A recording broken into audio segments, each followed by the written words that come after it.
পাপীর চেহারা চিনা যায় বাপ, বেনামাজির চেহারা চিনা যায়। বেনামাজির চেহারায় কোনো দয়া মায়া থাকে না, বেনামাজির চেহারায় কোনো রসকস থাকে না, বেনামাজির চেহারা খোদার কসম। হযরত আব্দুল্লাহ ইবনে আব্বাস রাদিয়াল্লাহু তাআলা আনহুমা বলছেন, নবীর বিখ্যাত সাহাবী, বলছে গুনার প্রথম শাস্তি কি? তিনি বলছেন গুনাহের প্রথম শাস্তি সাওয়াদুন ফিল ওয়াজহ, চেহারা কালো করে দেয়। প্রত্যেক গুনার পাপের প্রথম শাস্তি এটা, সাওয়াদুন ফিল ওয়াজহ। গুনার প্রথম শাস্তি হলো চেহারা কালো। যুলমাতুন ফিল কলব, দ্বিতীয় শাস্তি অন্তর অন্ধকার হয়ে যায়।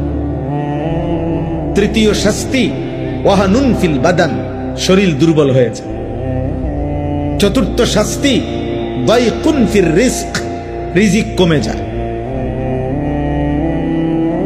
পঞ্চম শাস্তি বুগদাতুন ফি কুলুবিল খালক, মানুষের অন্তরে ঘৃণা তৈরি করে।